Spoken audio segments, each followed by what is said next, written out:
Pardon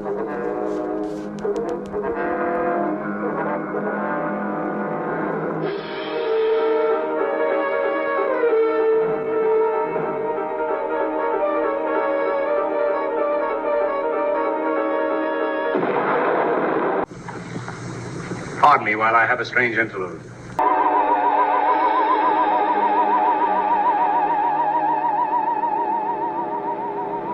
There is nothing else. Life is an obscure hobo bumming a ride on the omnibus of art. Along the misty corridors of time, and in those corridors I see figures, strange figures.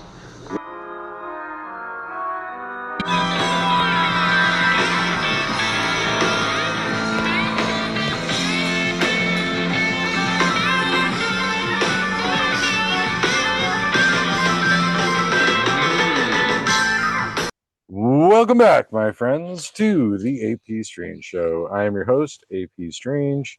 This is my show, and today's show is brought to you by Raditosk Insult Delivery Services, because it's sometimes difficult to deliver insults and slander and rumors the way you'd want to without being found out. So if you employ the Raditosk services, you can have a little squirrel guy do it for you and stir up all kinds of shit. So contact Raditosk for your shit stirring needs today.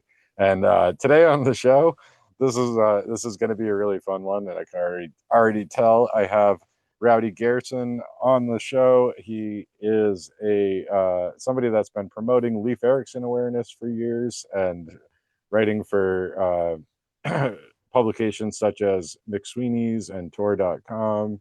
Viking World, I think, Viking Scandinavian Review, Medieval World, Culture and Conflict, and the author of several books, including Scandinavian Aggression, Norse Mythology for Bostonians, and the one I just finished reading, the Impudent Edda, the third of the third version of the Edda that was he translated from its original Bostonian to give us the Norse myths in a new light, shining new light on the old Norse gods.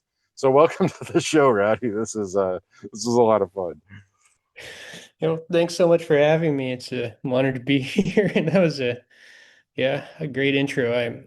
I'm gonna definitely look up the Raditosk service myself. I could certainly use some of their handiwork. Yeah.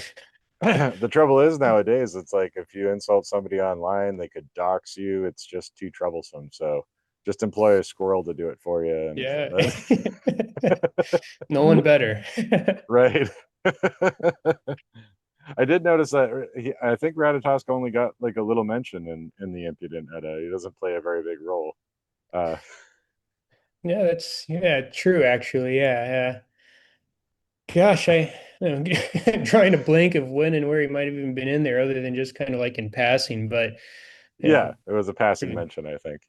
Yeah, pretty much focused on the daily lives of the gods and goddesses and their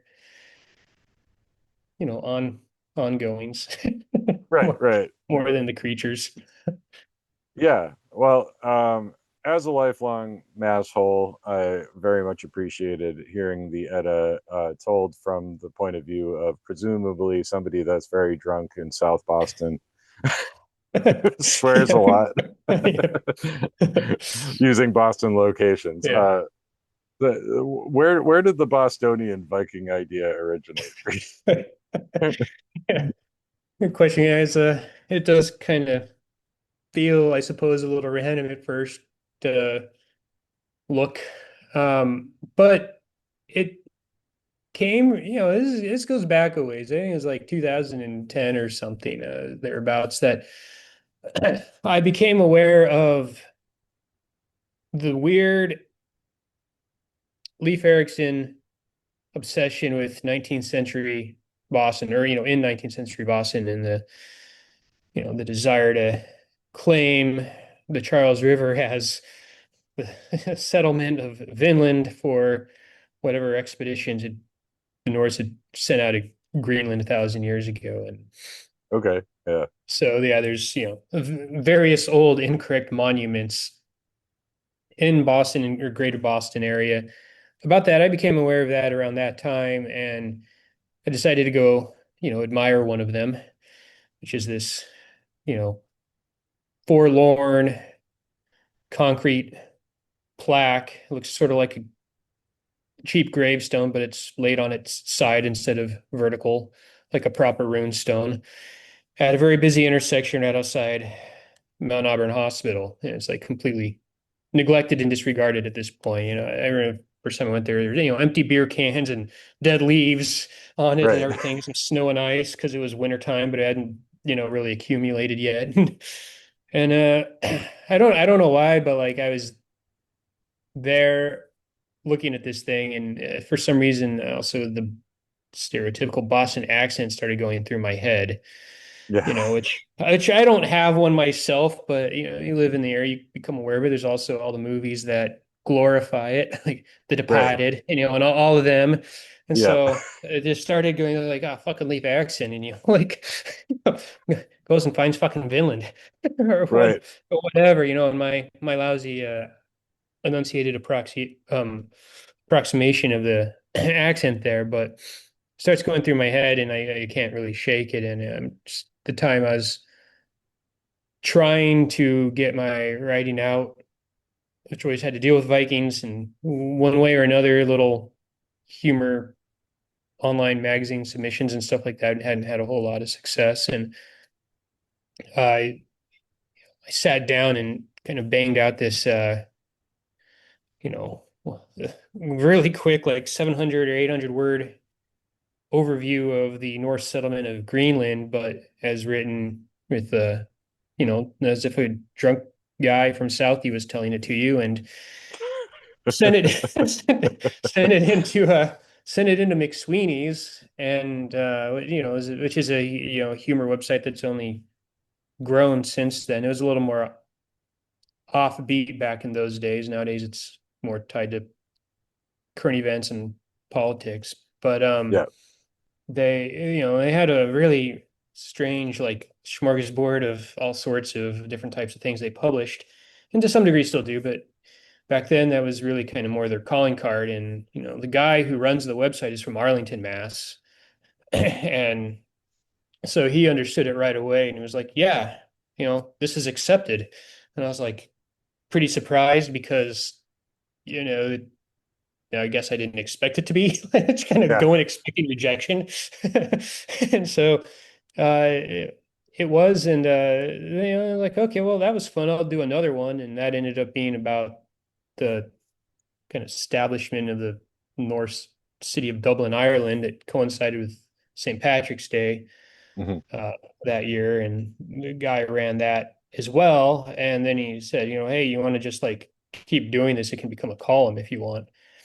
And so, it's sort of off to the races at that point. And that's really how the early days of the convergence of drunk Boston guy who talks to you at the bar when you're just not wanting to be bothered by him Right. meets medieval Scandinavian history. It went from there into mythology as well, which is the book is. But yeah, that was the origin point. Just staring at a forlorn, incorrect monument on the banks of the Charles River.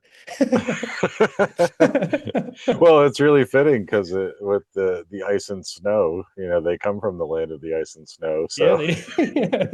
Hammer of the ships, remember the guys that drove their ships. right. I'm trying to As paraphrase Robert Plant poorly.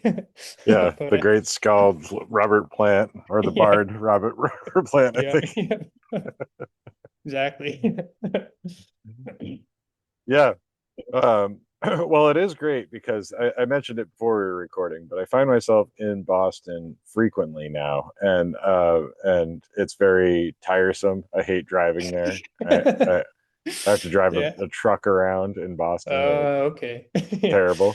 Um, but having read this, now I have like a new magical lens for Boston, and I think it's Yeah. great. Like people that aren't from here don't. it's really impossible to describe just how bad it is to drive in Boston. But in particular, I-93 is miserable getting on and off of that over in Dorchester. Yeah. Yep. Yep. And Yeah. but I-93 is the Bifrost, the Rainbow Bridge, according to your book. So now I have a whole different look at it. I'm Yeah. like, this is Yeah. wonderful. Yeah. Yeah, it's taking you to the lands of the gods or the dwarves or something. It's like you have to have some sort of uh sort of tunnel to go across time and space to some other totally different feeling realm. Right, We have Mass Dot for that. right. The freeway system. Yeah. Well, and you have like a whole mythology in here related to the tea as well, which I think is great. Yeah. Yeah, the comes up strongest, I think, in the chapter called "Only Foolish Gods Ride the Green Line." Right. And Yeah. Thor and Loki go over to Riverside and take the Green Line. yeah, yeah, there.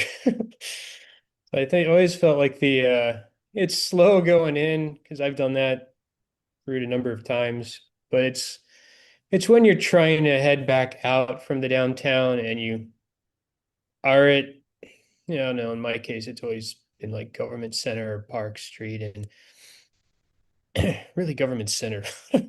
Yeah. But like they're just you're all just lined up there and it's like, oh, you're looking for the D line or whatever it is, and it's like, oh, there's like the C line, then the B line, then the C line again, then the B line again, and you're Yeah. just like, what, where, like, why? What's the rationale to this? It's Yeah. uh, easy to see a hot-tempered god just blowing a fuse Right. in that scenario. Yeah. Yeah. I have to admit, I'm not familiar enough with Boston to trust myself to ride the subway without Yeah. help. Like my wife lived there for a while, so like if Okay.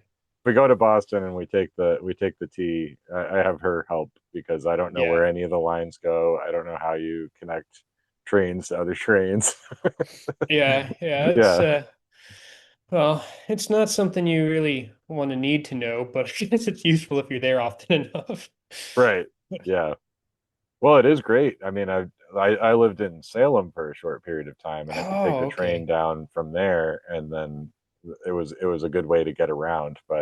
Yeah, But I yeah. really needed to plan carefully and ahead of time to make sure I knew where I was going. Yeah, yeah, and get the right train back. Yeah, I lived in Salem for a brief period as well. I really liked that town. Yeah, yeah, Salem's cool. Um, Yeah. All the um, witches. yeah, yeah. Well, it's a very witchy town. Yeah. Not a fun place to live in October, but Yeah, I know you're getting at. yeah, because that very train stop would just, at one point during the night, there would always be like a huge mob of tourists coming from the train station and all Yeah, going back to it for the last train out. And yeah, they're all yeah. drunk people falling over each other and crowding the streets. And yeah. Yeah, yeah. Yeah, I remember it's like try not to drive anywhere that month. It's like Yeah, when I lived there, I worked second shift, so I'd be coming back into town at like midnight, oh, okay. trying to avoid all the drunk people on my way home. It's terrible. Yeah. Well, and But then yeah, Halloween happens and it kind of tapers off pretty quickly. yeah, yeah. Well, it's gotten more popular. I still have occasion to go there sometimes, and it seems like there's tourism pretty much year round now. Oh, is it big? Okay. Yeah, I was there the other day and saw a couple of people going by with witch hats on. So I guess yeah, make it Halloween every day of the year if you want it to be. yeah. Well, it's so impossible to get there in the Halloween season. I think people are spreading it out more. But yeah, yeah. Probably not a bad idea, actually. Uh, so where did your love of Norse mythology and Viking culture begin? What got you into it originally? Oh yeah, I mean it's sort of a multi-step thing, I suppose. Going way back to earlier stages of childhood, which a couple key things were we did do as a kid a family vacation to Disney World, and Hmm. Epcot had some sort of world tour ride or something where you're going through different like ancient civilizations from all over the world. I don't remember what all they had. I mean, I think they had like, ancient Chinese dynasty and the Mayans and the Incans and the Romans and the whatever. And then you get to Scandinavian, it was the Vikings, and a little more recent maybe than some of those others, but that's what they had. And it made an impression. I don't remember very well, but it was kind of like, oh, this is, I like these wooden houses in the mountains, in the backdrop behind him, and the guys with the big weapons and all of that. That was cool. Yeah. Boat with a dragon head on it. That's neat. So that kind of stood out at an early age, as did on a totally different level. My dad's parents are from the Midwest and totally into their Lutheran church, which is huge in Scandinavia. It's like they were not of Scandinavian descent themselves, but they were in an area that had a lot of Germans and some Scandinavians as well. And their church arranged a trip to go see all three Scandinavian countries when I was little. And so they Hmm. did that, and then they come back and they're giving me and my sister also, the little souvenirs they brought us. And so, that kind of made an impression. Little Viking doll that I use as my profile photo for pretty much everything online. Right. That's what it is. Like that is what I was given Hmm. from them. As a little kid, I photoshopped the Bruins logo onto it, but Right. aside from that, it didn't come with that. But otherwise, that's what that is. So that was sort of early on, and then Viking, in a general sense, sort of became my go-to subject in school whenever we were actually allowed to choose a subject of our own Hmm. and not have it assigned to us. I always picked something related to Viking. I made some like sloppy clay sculpture, fifth or sixth grade or something, like a little Viking ship that Yeah. I try to do whatever age that is. So it's just kind of a recurring thing. And eventually get to college, and that's still the level that it's at. Is like, oh, this is neat, but I haven't really gotten into it that much more. So took an introductory archaeology class that in the end I didn't really like that much, but I could say that about like I think every introductory class I took. And we were given a choice of subject matter some at one point, and the Hmm. teacher would assign us a book, and then we had to read the whole thing like over Thanksgiving break and do some sort of report about it or whatever. So, I was like, well, Vikings, of course, that's my go-to thing. And so she assigned me this like massive 400-page thing. Vikings and North Atlantic Saga was called. It's a really nice book, a lot of good information in it, illustrations and everything. Released by I don't know, the printing arm of the Smithsonian Institute, Hmm. because it coincided with an exhibition they had around when it was released.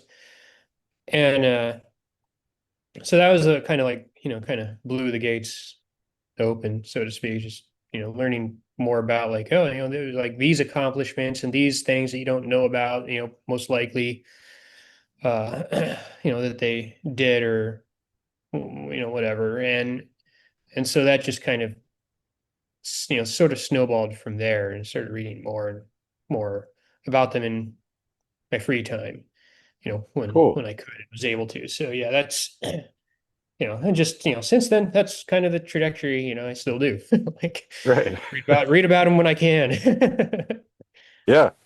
Yeah. Well, that's great. It's always good to follow your bliss, as I like to say, and just Yeah, the yeah. things that make you happy and the things you're curious about. Just keep digging. Yeah, yeah, yeah, yeah. It's like it's interesting to you. So you have the spare time to do it, yeah. Then it's a good use of time, I think. Yeah, for sure. So my introduction to the gods of the Edda is it was the Bullfinch's mythology. I think I read that right around the time I graduated high school, just for fun. And Okay, cool. the Norse gods, that was kind of my introduction to them, aside from like Marvel Comics, which I know that Yeah. your your unnamed poet is a little bit that seems to grind his gears the way that Thor is portrayed, but Yeah. He's a very opinionated poet. So right, he's had a few in him at that point, so he's really letting the opinions fly. right. But yeah, this the way you write about him in Bostonian. I should mention the Impudent Edda is translated from Bostonian, so I'm fluent enough in Bostonian that I can read the original and probably be okay. But Yeah. for the listeners out there that aren't from here, just know that you can get this book and not have to decipher it. But Yeah. Yeah, yeah, uh, exactly. There's oh, sorry, go ahead. well, I was gonna say, just like it gives me a whole kind of new perspective on a lot of these characters because it's really fun to think of. I think it was Freya and Frigg buying their Falcon seats at Filene's basement. Like that cracks me up because I hadn't thought of that place in years. I was like, Yeah. Yeah, it's been gone for a while. Like, yeah, I don't know. It's just there's so many details in the myths themselves already that like you can kind of I find it's not that hard to just kind of extrapolate a bit, you know. You're not having to really invent com complete new narratives or anything like that. I mean, I think some people do that and that's fun too, but it just kind of try try to tack on a little like to the narrative that's already there and it fits together in a way that I think makes sense, you know, like oh, it depending makes on the total perspective perspective that you're taking, which in this case is the drunk guy at a bar in Boston. right. you know, Well, but no, it actually it makes total sense to me because I wasn't really sure how it would pull together. And I mean, uh, you mentioned making up entirely new stories because there are nine tales in here right. that aren't represented in the prose Edda or the poetic Edda, but It's true. Yeah, that's right. There are a few, but yeah. but yeah, mapping New England locations onto the Norse myths is just such a wonderful idea because they Yeah. do like weirdly fit, you know. Yeah. Yeah, It makes sense. there's certain things about it that just kind of like, oh, it's this in the myth, it could be this. And, I have to admit, I've not really the first to do it. Like, I mean, going back to I mean, it's a totally different thing, I guess, going back to the 19th century guys who really wanted to have Viking history around here, kind of making up stuff and trying to make it fit in a Hmm. different way for a long time. And then, the other thing that's sort of interesting is I don't know if you've come across Rick Riordan's books. Yeah. He's the guy that wrote Percy Jackson, Greek mythological stories for like young adults, and I think they made a movie or two out of them. Mhm. He had a he has another series called Magnus Chase that, as far as I understand, it kind of does the same thing, but it puts it's going with Norse mythology instead of Greek, and it takes place in Boston. And it is interesting because these they happen around the same time I was writing these. Like, I mean, I'm pretty sure that my McSweeney's articles were released first, but Yeah. his book predates mine by quite 5 years or something like that. But Hmm.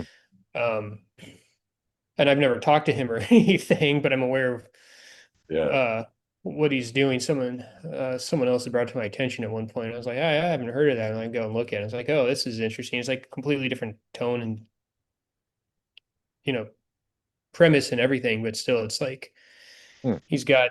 I think his also had.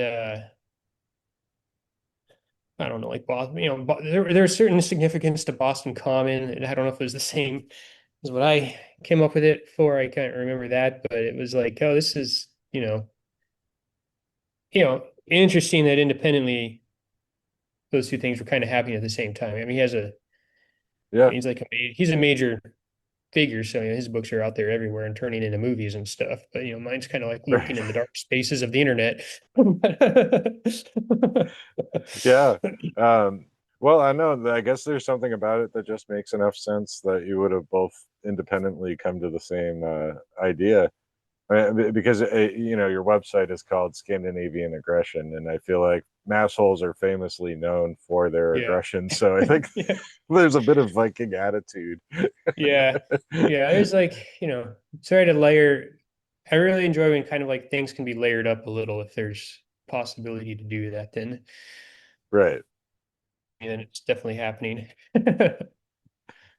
Yeah, yeah, for sure. Um, and as we kind of mentioned, like it spreads out throughout New England. Like the Bifrost can take Oh you up to yeah. the White Mountains of New Hampshire. So which Yep. is accurate and it maps it out really well. And I was happy to see my hometown of Worcester, Mass represented. Yeah. Yes. Yep. Yep. Worcester is honored with one of the original narratives. Yeah, the one where Tyr goes to a metal concert. Yep. Yep. That one. Tier Tier gets tossed out of a tier concert, band tier. Right. Well, it's just Yeah. You get well, see that's funny because my brother worked at the Palladium for years as a security guy. So he might have been one of the uh, ones that bounced Tyr from the Tyr concert. I hope he was. Just gonna And he has kind of a Viking look too. But oh yeah, forcibly removing the one-handed god of war from the Palladium. I'll have to ask him, I'll have Yeah. to ask my brother about it, Yeah. but Yes, maybe probably has encountered certain scenarios that are not too too dissimilar. yeah, I think it's probably I know it's a very common occurrence on Main Street downtown in Worcester, outside the Palladium for drunk guys that just got booted from the show to be throwing up and realizing they're too drunk to drive back, trying to call somebody to come pick them up. Yeah. Yeah. Yeah, The Palladium is it's a special place. yeah, legendary Worcester spot, Yeah. and allegedly haunted too. Um, Yeah. I don't recall the story, but I feel like I have heard that. Like, what's I the think I think the Ghost Hunters went there at one point. It was one of the ghost shows. Uh, so tried to yeah, my conjure up brother's some told me some spirits? stories, but I don't remember them too well, and they're not my stories. But yeah, Yeah, yeah. yeah, It's a fitting venue at any rate. yeah, yeah. So for listeners that again, I feel like we had to give context for some of these things. That this is a venue and that used to be an old theater. It's a very old building, like an old theater for shows, the plays and things like that. Yeah. And it pretty much almost exclusively metal shows. Yeah, yeah. It really, turned into that at some point in time anyway. It's just like, and I'm surprised like all these bands that I like, it's they were always there, at least Yeah, for certain years. I don't know. I think some of them have sort of gotten a little bit bigger and they're now like doing, exotic things like House of Blues in Boston, but yeah, uh there's it's definitely sort of like the main sort of venue for, well, if you're not big enough to do the House of Blues in Boston, you're probably at the Palladium. That doesn't mean you're a small band, but right. it's just sort of like that's kind of where it is. Yeah, it's become like this weird central location for Yeah. working metal bands that are really trying to Yeah. make it. Yeah. Um, Yeah. People come from all around to go there. Yeah. It is like it's the sort of like the hub Right. in a sense, a certain sort of hub. Yeah. And it's fitting. It's like an old industrial town, and that's kind of where some of the original metal came from. I like to think of it as kind of like well, like Birmingham in England where Black Sabbath came from and stuff like that, you know. Yeah, yeah, yeah. It definitely like kind of feels more in tune to, the bands and the music and everything than like, I don't know, Right. House of Blues, which is like right there in by by Fenway and like all these kind of trendy bars and Hmm. stuff are like cool and everything, but you walk out of there and it's different. We were going to a concert it was like ten years ago about yeah, it was I think it was Amon Amarth and then an offshoot of a band called Entombed AD, and there's a Yep. couple friends of mine, Matt and Chris, and we they're like the show's over and they're like ushering us all out. And it's like, you know, 10 in the evening or something like that, not real late.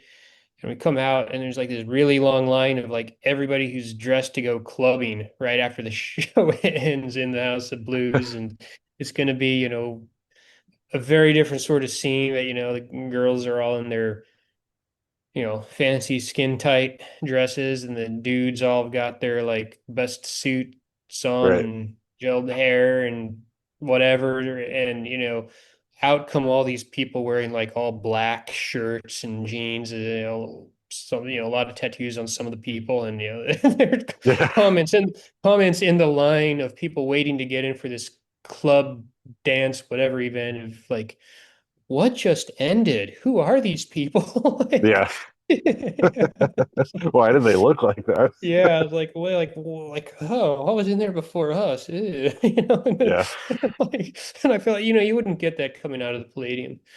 Right. No, you wouldn't, because nobody else would be downtown at that time.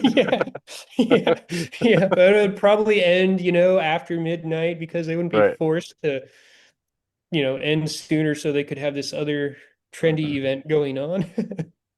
Well, I had a similar thing happen once at the Palladium because there was a show upstairs as well as downstairs, and Oh, okay.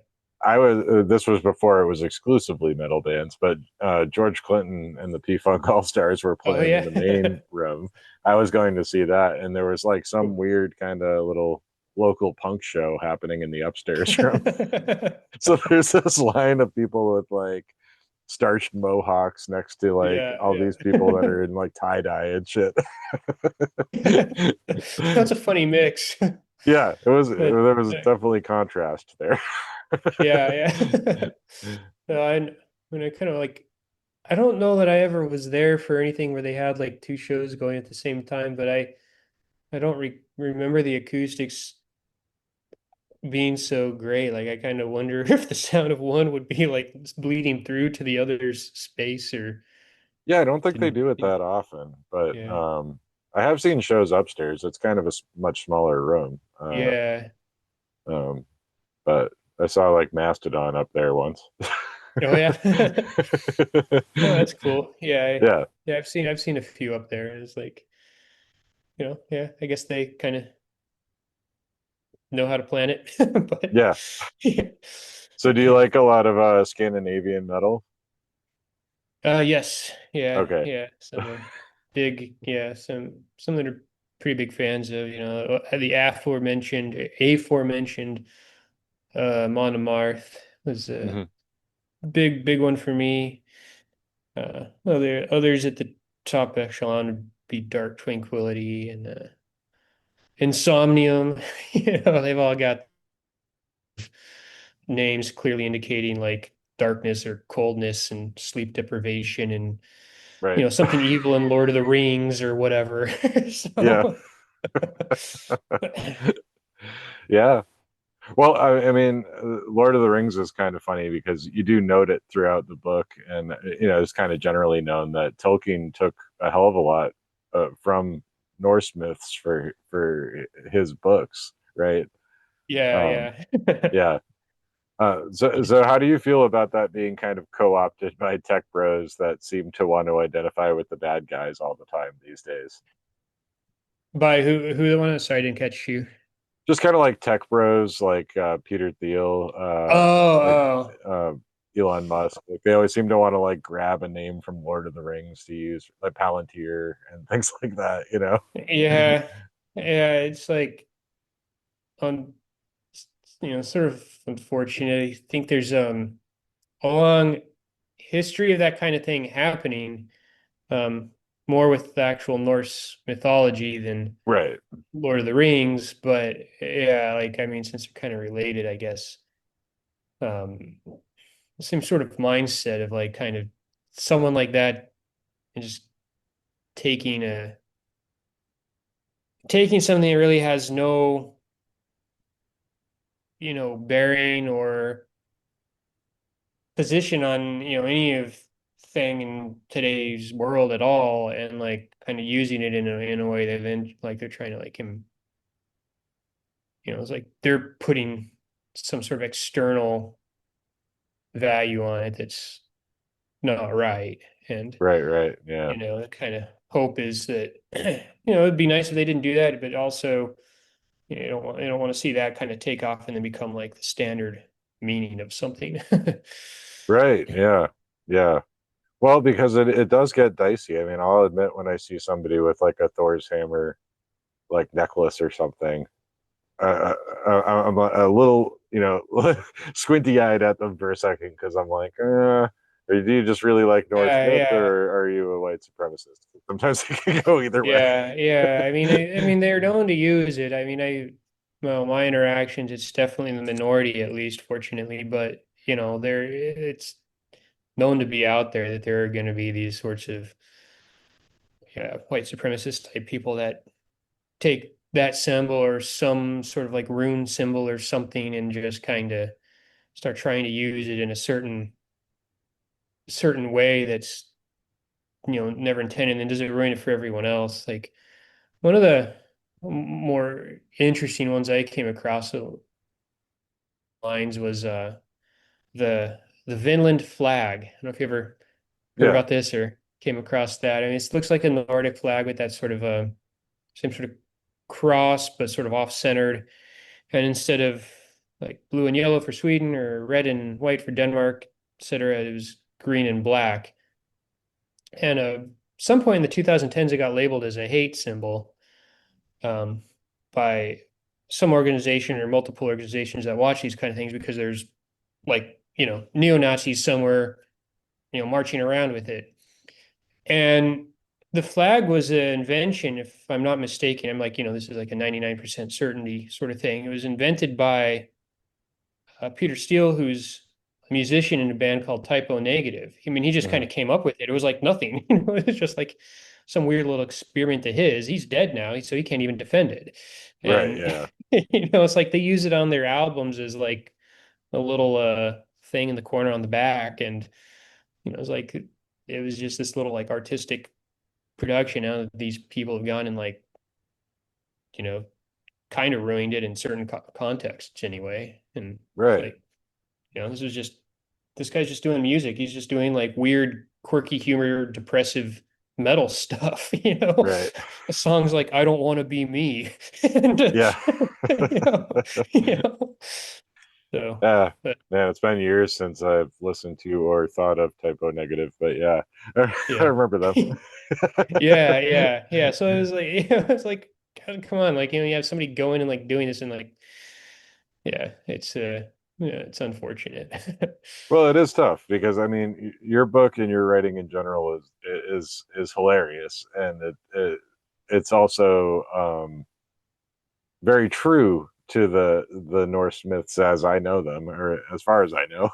Yeah, I'm not an yeah. expert on Norse mythology, but so it's one of those things where it's just like fascists and white supremacists ruin everything for everybody because Yeah.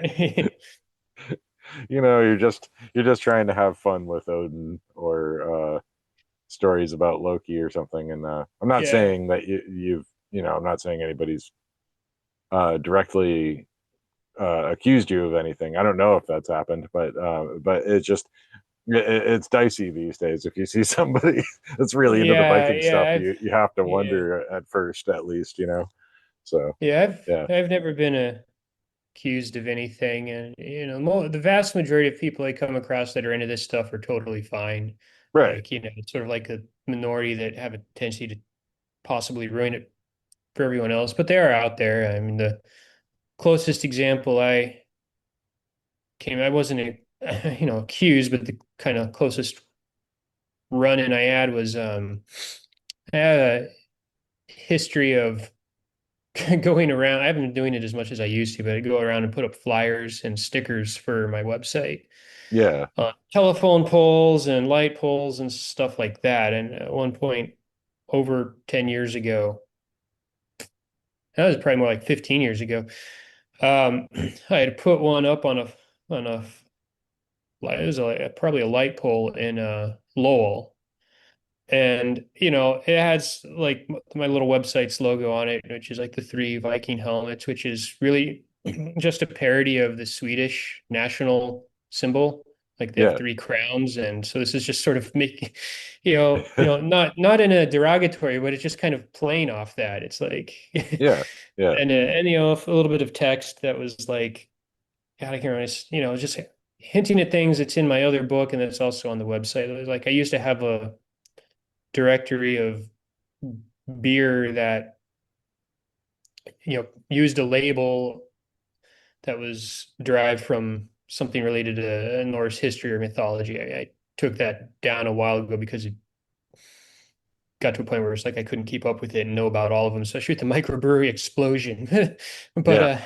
um, it's like, it was a beer directory, and there's like, one of my other book has a scene where some Vikings enslaved some leprechauns.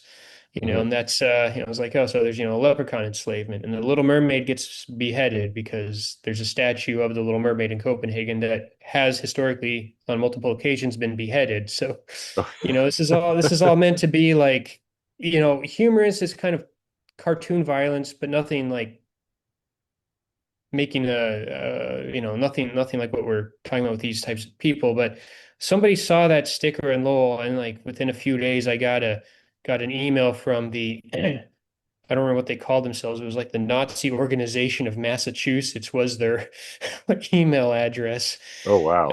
and it was like, hey, do you want to collaborate? We could really help each other out. And I was like, yeah, that went straight into the trash can. But Wow. like I was like, so it got the wrong attention, like that's not Yeah. what I'm looking for, and it's rare, like I have like this one story that I just told you that was it. And Right.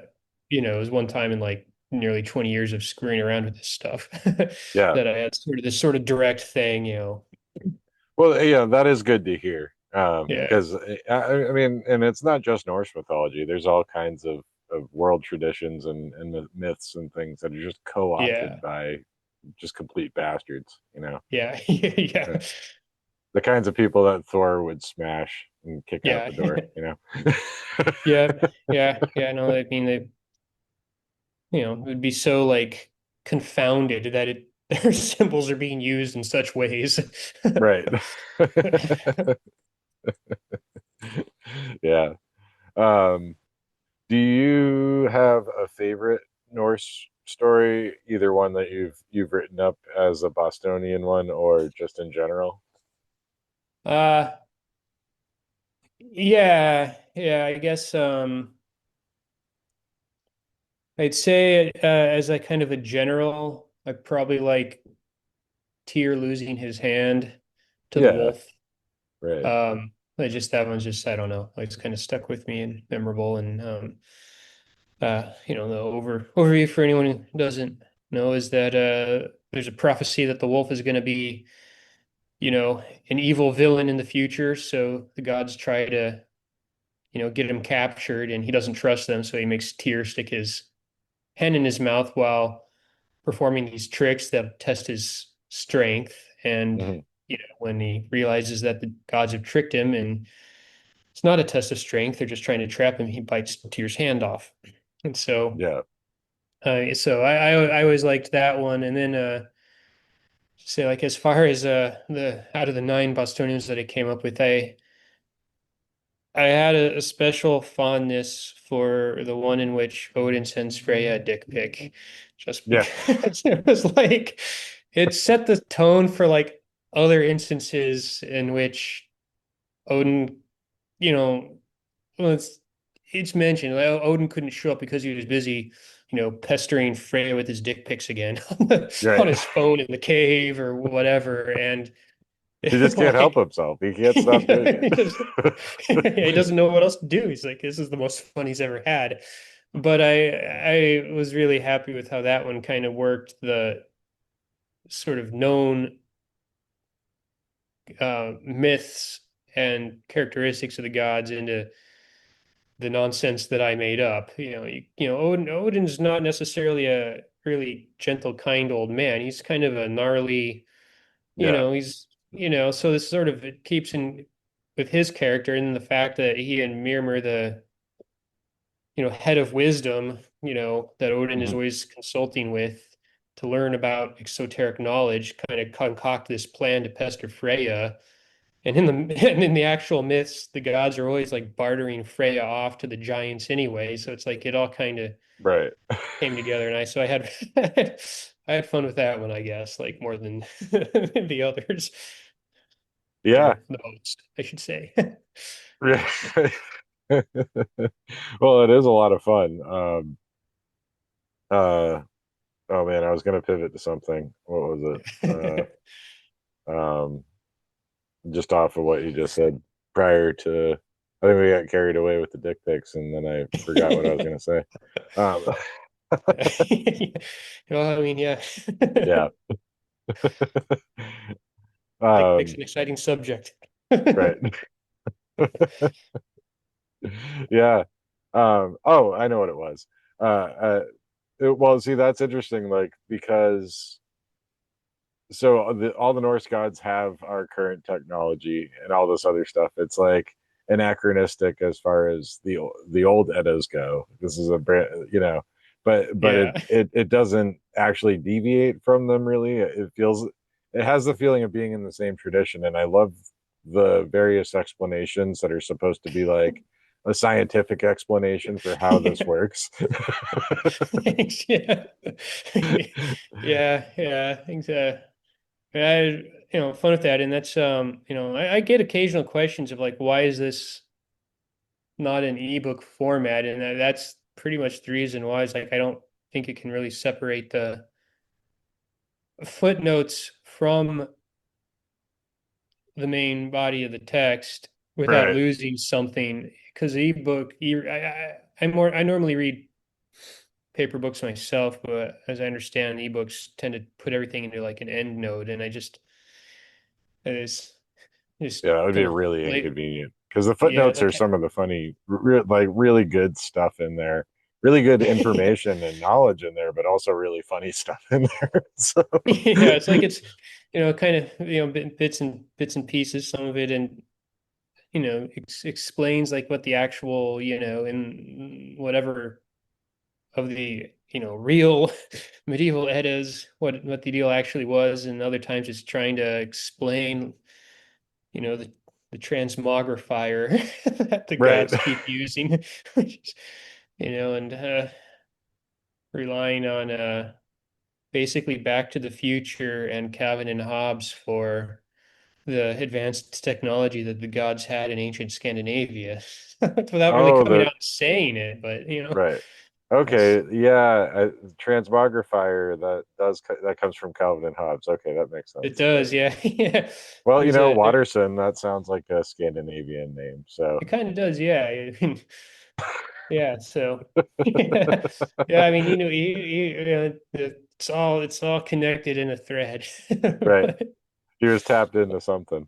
Um, yeah, but I like this idea because of my own magical weird beliefs. yeah, Is that like these gods exist outside of time anyway? So that means they're always existing at every time. So yeah, like, yeah. Yeah, so it's you can have a creation story about that occurs on Revere Beach, yeah, Revere. Um, yeah, yeah. um, but you can have that, and it's accurate. It's still accurate. You could have one of the world serpent at Casco Bay up in Maine. Sure, why not? you know. Yeah. Yeah, it's all kind of relative in a way. I mean, there isn't any reason why the stories can't kind of be transported that way or time and space, although, you have to work up some sort of framework to get the audience into it, I suppose. But, there's like, it's very amorphous in those poetic and prose eddas, it just Mhm. they're walking along. Well, where are they walking along? We don't know where they're walking along. They're just walking along, Yeah, found some driftwood, and of course, what do you do with driftwood? Well, you turn it into people, and so, right. create life. Yeah, So there's you can stay pretty true to I'm gonna just say plot line for lack of a better word, but just like the actions that happen in them, stay pretty true to them and kind of fill in the blanks otherwise without having to change them too much because there's enough of a blank slate for the setting and certain yeah. other details that can do that. And so, I mean, to me, that was probably the funnest part of it because there's a lot of really formal retellings these days that are just taking it exactly as the stories have come down to us and just turning into a novel format or kind of focusing on a single god or goddess or whoever is a character and coming up with a story around them. There's a couple that was a Gospel of Loki that Joanne Harris wrote and Witch's Heart by Jenny Gornichek that both do that with characters that are characters, gods, goddesses, whatever, that are kind of peripheral or Hmm. kind of considered on the bad guy side in Loki's case and generally and sort of still follow what's going on, but I don't know, it's a totally different way of doing it. It's almost like a subversion in a way where it's like I don't really think mine is like Yeah. it's pretty it's doing something sort of similar, but it isn't really subverting the myths. It's not No, turning it's not. around. It's like it's not, Loki's the hero and Odin's the villain. It's, Odin's kind of a jerk, but he's still on the side of good as Yeah. opposed to flipping that. Right. Yeah. Well, yeah. Like I said, they're faithful renditions, and where they deviate from the prior Eddas is always noted in the footnotes, which is Yes. great.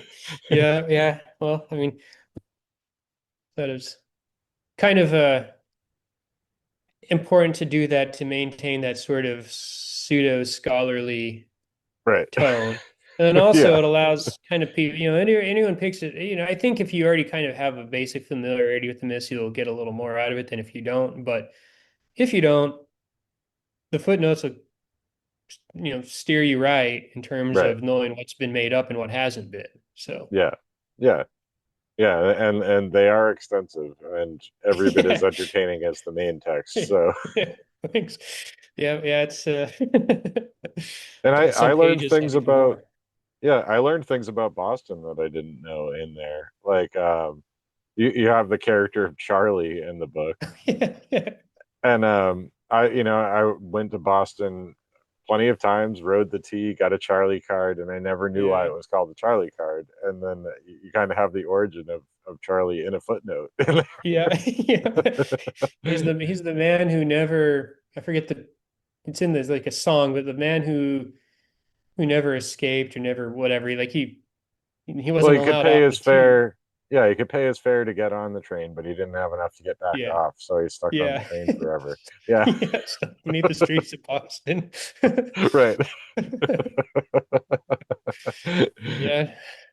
So I of mean course he that. spends go ahead. Well, I was gonna say, and this became a song that was made famous by the Kingston Trio. So I had to look that up, and Yeah, I'm yeah. like, this is amazing. I never knew about any of this. I never Yeah. knew why it was called the Charlie Card. Yeah, yeah, exactly. The Charlie card. Fates to ride forever beneath the streets of Boston. Right. So you see people, you get the Boston lore and the Norse mythology as well. So Yep. So and it's a not mishmash, but yeah, not to mention the sports illusions, because all these, because I mean, athletes in a lot of people's minds kind of are the gods or the heroes of our modern mythology, right? So yes, yep. Yeah. There's one in particular that comes to mind in relation to that comment. right. For those of us who live in New England, Right. greatest of all time and all that. Yeah. So yeah, the he's not playing anymore, but Tom Brady, and Right. he gets a lot of attention in the book. He sure does. Yep. It's really, really great the way he did it. Um, Yeah. but I mean, we have statues of these people. You have a picture of the statue of Bobby Orr in Oh yeah. there, Yeah. like because there's a appendice in here, the lay of the bees, where he's just Yes. listing Bruins players. Yeah. Yep. It was one that, like, it's not very fun to read. It's, fortunately only half a page, but Right. I had a lot of fun with the idea. And then in the original book being the Norse mythology for Bostonians copy, which came out before the Impudent Edda, but they're basically the two sides of the same coin. It's the earlier one that was written with I mean, like, every word in the book is misspelled because it's trying to capture the Boston accent. Right. There's no R's. It's all, Charlie Card instead of Charlie Card. And Right. but Yeah. that one, I had introduced this Lay of the Bees thing as a just through the book because Right. um, that happens in some of these old Viking, Norse, whatever sources. The most famous one is the Tally of the Dwarves, they call it, which is in the first poem in the Poetic Edda, which is kind of about creation, kind of proceeds through some events, and then, the end with Ragnarok. But, like, and you get, like, not quite halfway through, and then all of a sudden it's just listing dwarves, like the names of all the dwarves. Yeah. Just like it totally interrupts, like, we have the creation and, like, what, who are the monsters and blah blah. Like, now we're just gonna list a bunch of dwarves. So I put it in the middle of the book originally because, to create an interruption. Yeah. I was like, that's move it to an appendix for the updated one, and, people can look at it if they want. Plus, then it allowed me to, like, technically say there were 9 new myths in Yeah. the main body, and they kind of kick that 10th thing to the back. Yeah. There you Stick with the go. number 9. Yeah. But yeah, yeah, it's just the Bruins who won the Stanley Cup in 2011, Mhm. just like our anonymous narrator reaches a point where he just can't hold back and he has to list every player on the team. Like, it's a good idea, right? Yeah. Oh man, I remember that night. Like, people went nuts when that Yeah, yeah, me too. It was basically fun. I riots mean, in the streets because people were celebrating so hard, you know. yeah, it was kind of unexpected that season. I remember too. I was in Providence at the time, and was actually at the sister restaurant of McGreevy's, which was Hmm. owned by one of the Dropkick Murphys guys. Yeah. They'd opened this other one in Providence called the Whiskey Republic. I don't know if it's still there. And I think McGreevy's didn't survive the pandemic. I don't know if the one in Providence did, but I was there. My parents were visiting me for a week or something, and I'm like, oh, we'll just go have, dinner and beer or whatever. And, like, we decided to go there, and like it didn't get all that busy, but boy, like when they won the game, like it went Yeah, crazy. You know, it was like all the wait staff got on the counters, popping the champagne bottles and stuff. right. Like, yeah, like yeah, that was memorable. Yeah. I mean, I was in Worcester and Worcester blew up that night. Oh yeah. You could hear people cheering when you were outside, like in the Yeah. streets and stuff. Uh, the only thing that topped it was when the Boston Red Sox won the World Series. Yeah, yeah, I remember that one The whole too. town went nuts. Yeah. Yeah. Yeah. Yeah, people driving around honking and everything. Yeah. Yeah, Oh that yeah, was and then speaking of the Red Sox, you have a kind of a origin story of the Green Monster in here, which is great. oh So yeah. Yeah. Wally the Green. yeah, It's like, of course he was uh begat by a Norse god. right. It would have to be that way for sure. Yeah. Yep. Yeah. Yeah, it's like you never can think about the like mechanics of these things. There's always like all sorts of weird procreation going on in the myths. Like how that actually happened. They're like, it's like you know, someone and like another person is like 10 times the height or whatever. I don't know, it's Yeah. like so No, there's a yeah, transmogrifier is involved yeah, somehow, I'm yeah, sure. So clearly, yeah, Transmaster, maybe a Falcon outfit thrown into the mix for good measure. right. uh Good stuff. Yeah. Yeah. So, I mean, in addition to all of this stuff, I did want to get to this as well because I think we probably first became connected years ago due to Weird Wednesday, and that's weird with a Oh yeah. Y. I did Yep. want to talk to you a little bit about this because this Weird Wednesday was at least partially your baby, right? So, Yeah. Yeah, babies and babies, yeah. yeah, Yeah, thanks. Yeah. Yeah, yeah, so I mean, I guess like I don't know, maybe give a little I should probably explain like what it is.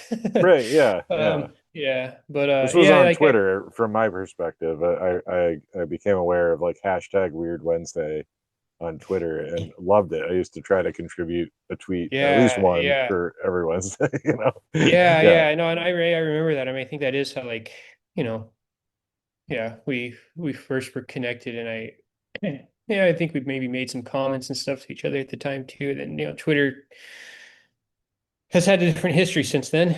Yeah.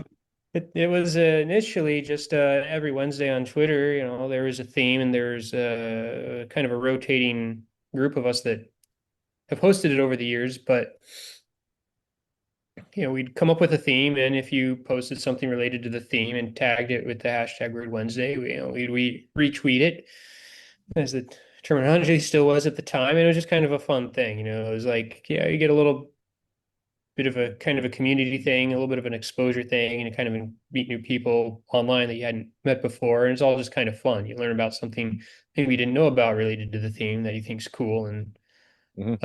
you can follow up on. And it followed a model created by Folklore Thursday, or at least I believe they created it. Maybe something else did sooner than Yeah. them, but for the stuff that we're talking about, they were the kind of originator, and is the same model as folklore related. And on a Thursday they'd have a theme, and same thing.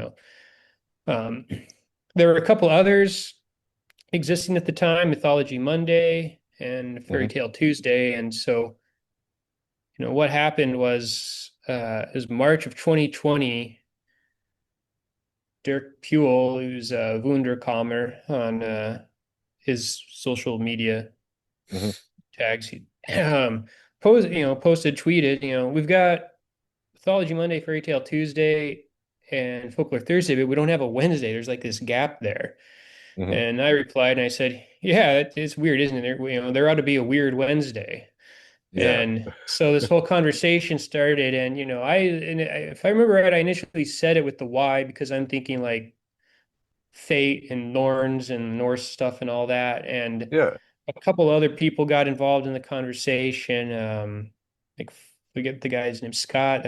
Folk Goth was his handle, and someone Badger. Four of us were chatting about it, and we're like, well, okay, let's create it. Well, it turns out the weird with well, we decided that the thematic thing would be just kind of bizarreness and anything goes. Right. So the traditional English word weird would work better than with the Y. Mhm. Somebody already had that on Twitter at the time, so we ended up going with the Y anyway Yeah. in the spelling, but we're going to kind of have sort of a, sort of oddball, whatever sort of thing. And so Dirk and I and Scott were the first hosts, and Scott dropped off really quickly. So Dirk and I have been the only ones on it the whole time now, and we've had a little bit of a rotating uh, mix in the you know hosting along with us. We had some Signe Mani, might have come across her in your days on Twitter, was Yeah. with Shannon Sin, who was with Folklore Thursday. And now we have it's still Dirk and I, and we've got CW Reeve, who's out of England, and Samantha L. I think she just uses her last initial for her last name, and Haley, who goes by Prairie Bones.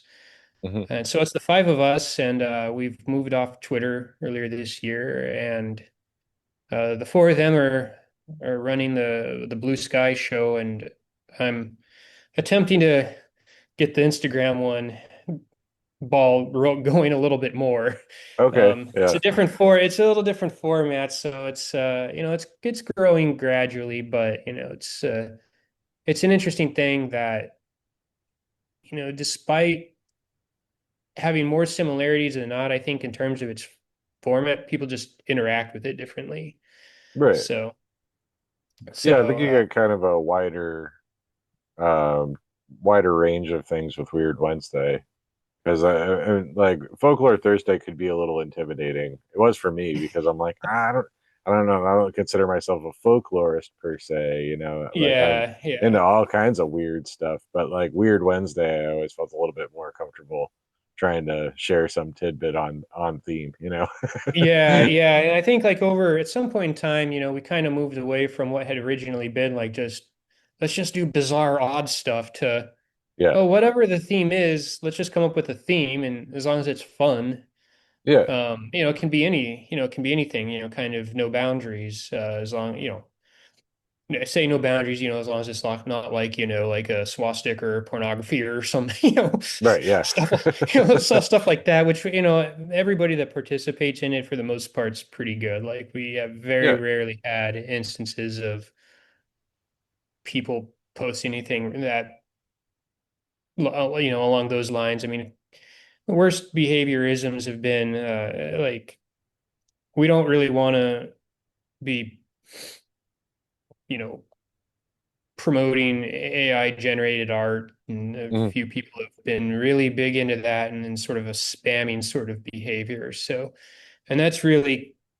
was kind of part of what got us to stop Twitter finally. I mean, we still have the account, but we're not managing it or hosting right, it. But it's like that platform changed as it was. We're like, well, there's still people on it that are participating. Maybe we'll keep it going.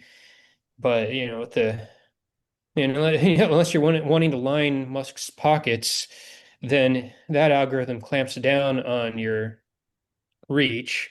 And yeah, so, we went from having like, yeah, if this was a popular Weird Wednesday post, it'd get, hundreds of likes, which is really easy to do because all you have to do is tap the heart symbol, you know, right, and that same thing would be like down to a dozen or whatever. And we were getting, the same handful of people were kind of spamming us, and there's a lot of AI, and just like, just no more of that. Let's just focus on the other two and right. see what happens. And Blue Sky is really kind of taking off. So, Yeah, I really cannot wrap my head around the mindset that goes into using AI for such a thing because it's such a fun kind of exercise to share and talk yeah. about myths and folklore and weird stories and stuff. And Yeah, and there's such to hand that over to a machine, it's like you're just missing the whole point, man.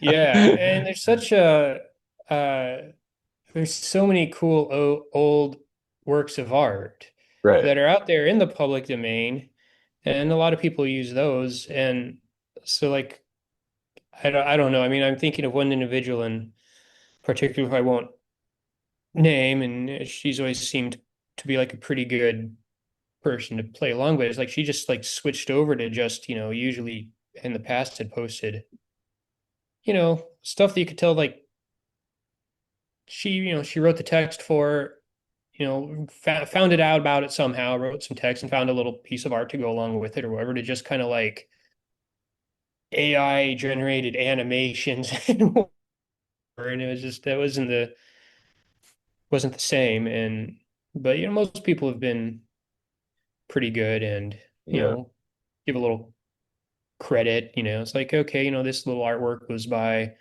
someone who died 100 years ago, but still credit where credit's due. And yeah, yeah, so it's fun, so we're still doing it. It's just the it's kind of like a reconstruction practically because of the platform change, and Blue Sky seems to be the one kind of leading the pack, although yeah. um Well, it's the one that's most functionally like the old Twitter, but yeah. it's yeah, Yeah, and a um, lot of people migrated to that one too, I think. I don't know if as many yeah, people went over to Instagram, or I mean I think Dirk um was playing around with threads for a bit too, but I don't think that really had the same yeah, impact as yeah. Blue It's Sky. tough. I mean, I don't really know how it could be done, but I feel like there must be a way to abandon the platforms altogether and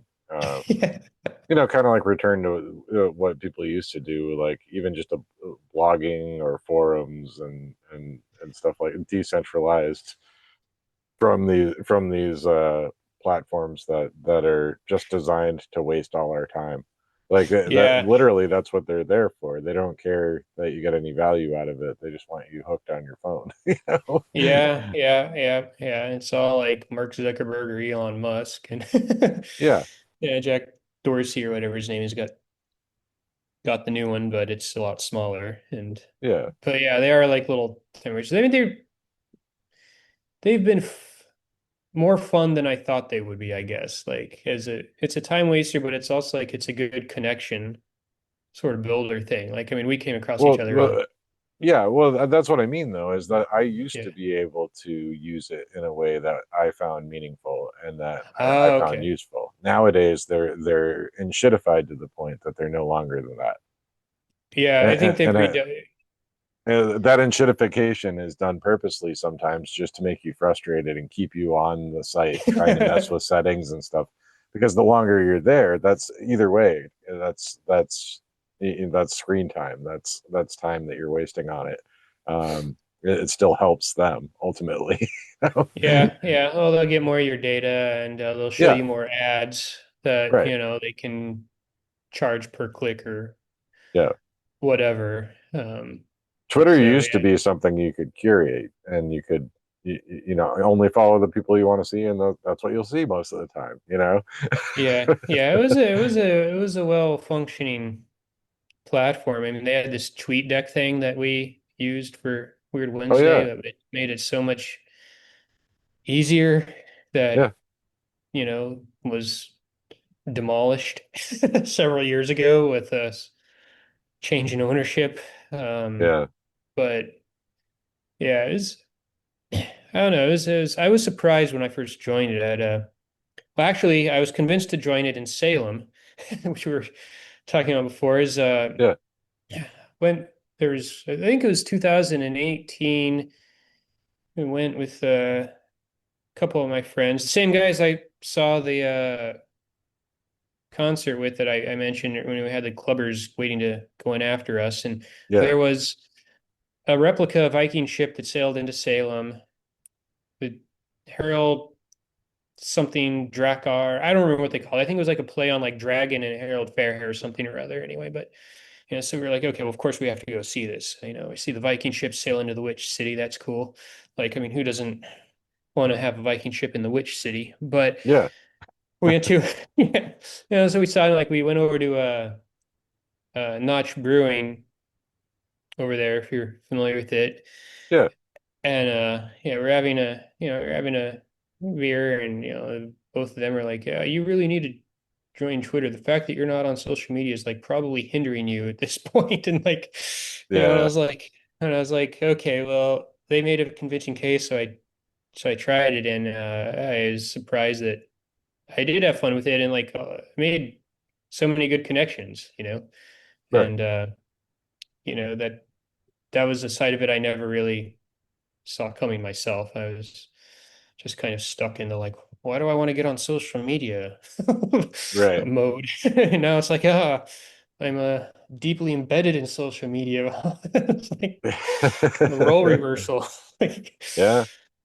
Well, and as a writer, it's kind of tough. You have to try to get your writing out there, and sometimes social media is the only thing that'll help you with that. But um, yeah, I'm afraid it's come to a point where everything is so the algorithms are so gamed and owned, and um, they're cutting off access to a lot of this stuff that you can't organically grow an audience with social media like you once could.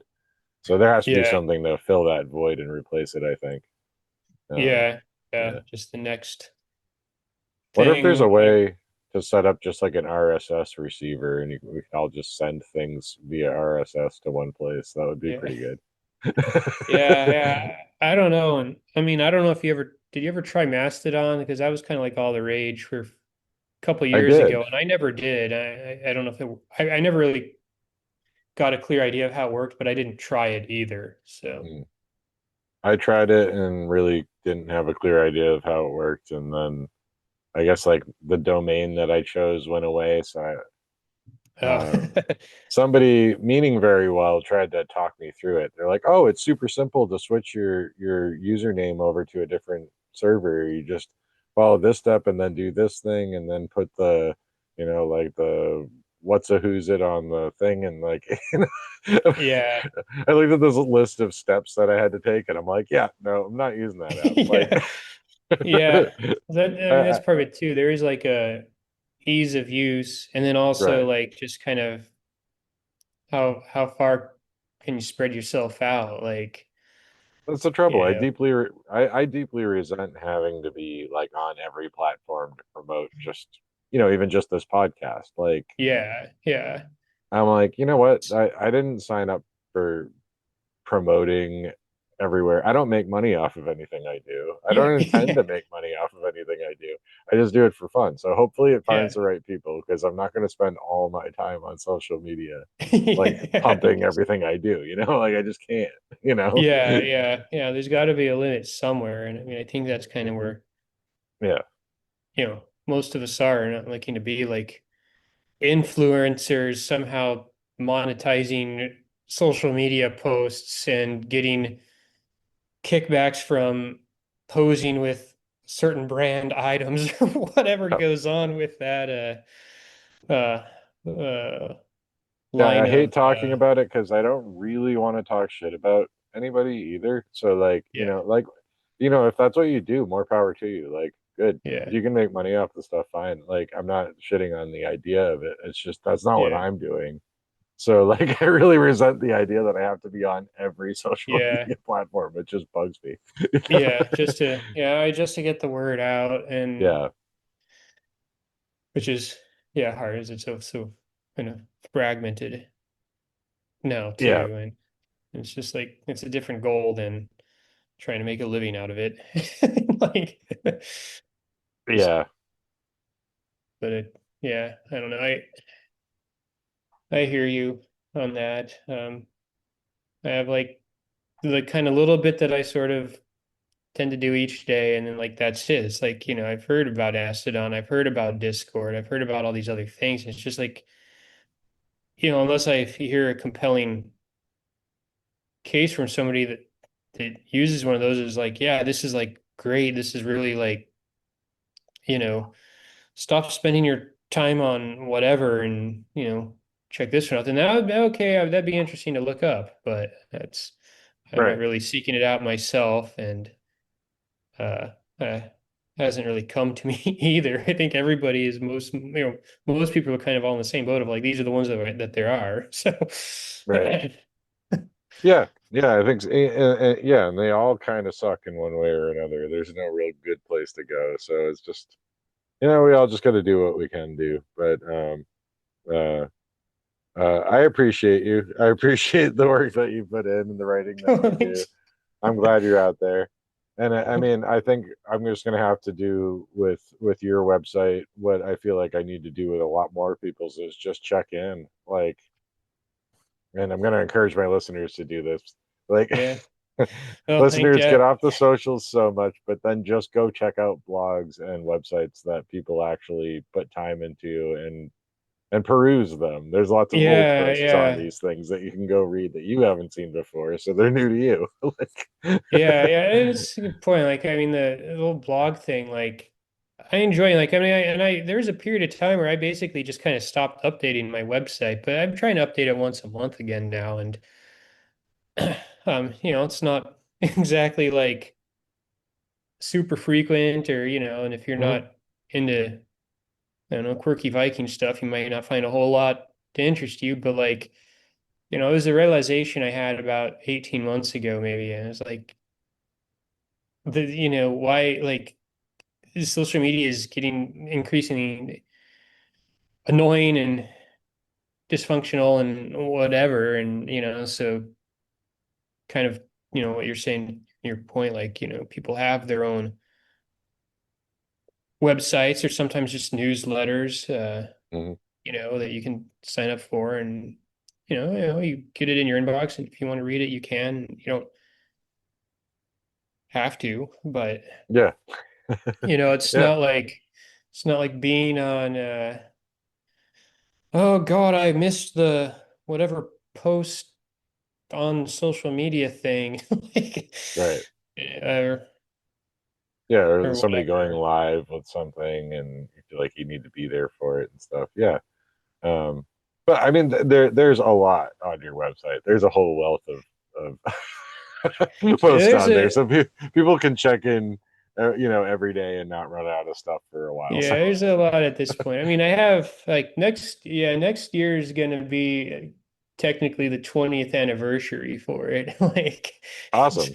been Uh, around. Like, so I'm thinking of a slogan that I'm going to try and maybe put in the upper left when that happens, like 2007 to 2027. I think I'm going to have, like, those are the numbers. And then, like, instead of just, like 20 years or whatever, like, really lay into like what the website is kind of humor is, and be like, 20 years of wallowing in obscurity, or 20 years of right. languishing on the web, or something like that. And just kind Yeah. of like, Because I don't know, there's something about that sort of self-deprecating negative humor that I find very I have a very fond Yeah. opinion towards. Right. It's like, It's the website equivalent of hanging out in government center waiting for the right train to come bring it back yeah, to Riverside. yeah, exactly. Yes. Uh, no, you have to find some humor in these, like, it's not a fun experience at government center, but, Right. make fun of it later on when after you've had a moment to extricate yourself from the situation. Yeah. Oh, I just had a Laugh memory. on it. I just had a memory pop up at Government Center. Actually, I was waiting forever, and then the train finally showed up. And I guess there had been a Red Sox game, and for some reason, the train car was completely full of Japanese people that were coming from Fenway. I don't know why it was just like a full train car of Japanese people, but none of them got Um, off at Government Center. So, like, yeah. I had to get in there and squeeze in with them. It was like crazy. Yeah, but, It the just thing is, like, if you could have gotten a photo of that and posted it on Twitter or whatever, would have gone viral. right. Like, Yeah. bring it back to social media. Right. It's like, some snarky commentary to go along with it, but I have a Right. feeling it would have been like, it would have made the rounds. Yeah. Well, there was no way I was going to pass because, Yeah. Yeah. Who knows when the next one's coming? So Yeah. yeah, Just uh, force your way in. Hope right. for the best. Yep.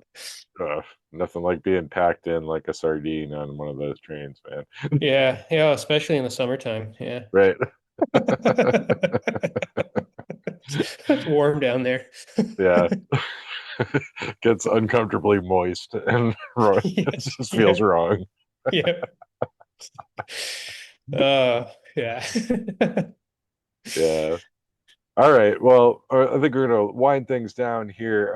This has been wicked fun, just like I thought it would Yeah. be. Yeah. Pissa.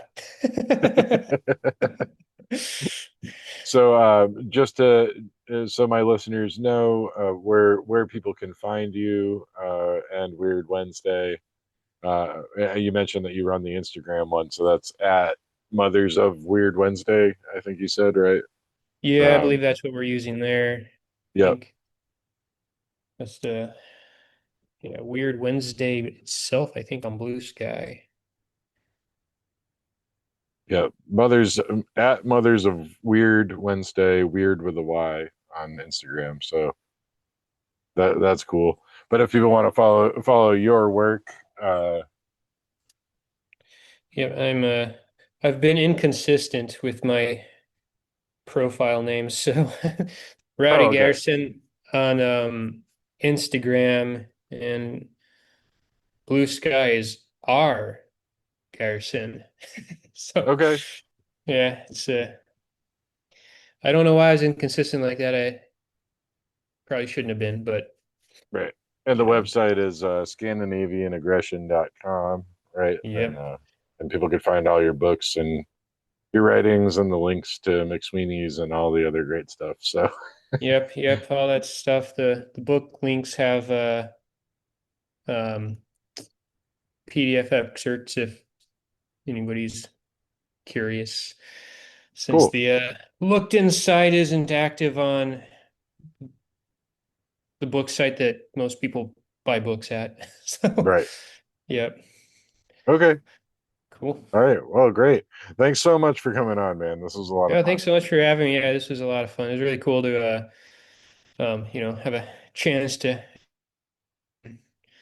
kind of get to, talk to you a bit as well, after this kind of, interactions in the past and then sort of a blip and then kind of finding each other again. So that's really, really cool. So, Oh, right. Yeah. I mean, yeah. I feel like it's been a Ragnarok of sorts. Yeah, I like to say that each year this decade just gets worse than the one before it. Yeah. Right. Yeah. Yeah. Sounds about right. Yeah. So we have a few more to really look forward to. Yeah. Oh, yeah. Yeah. Well, hang in there, man. Cool. Yeah, thanks to you as well. Yeah, yeah. Go see some metal shows at the Palladium. Take your mind off things. Yeah. Yeah. Throw some people around. Yeah. Yeah. All right. Cool.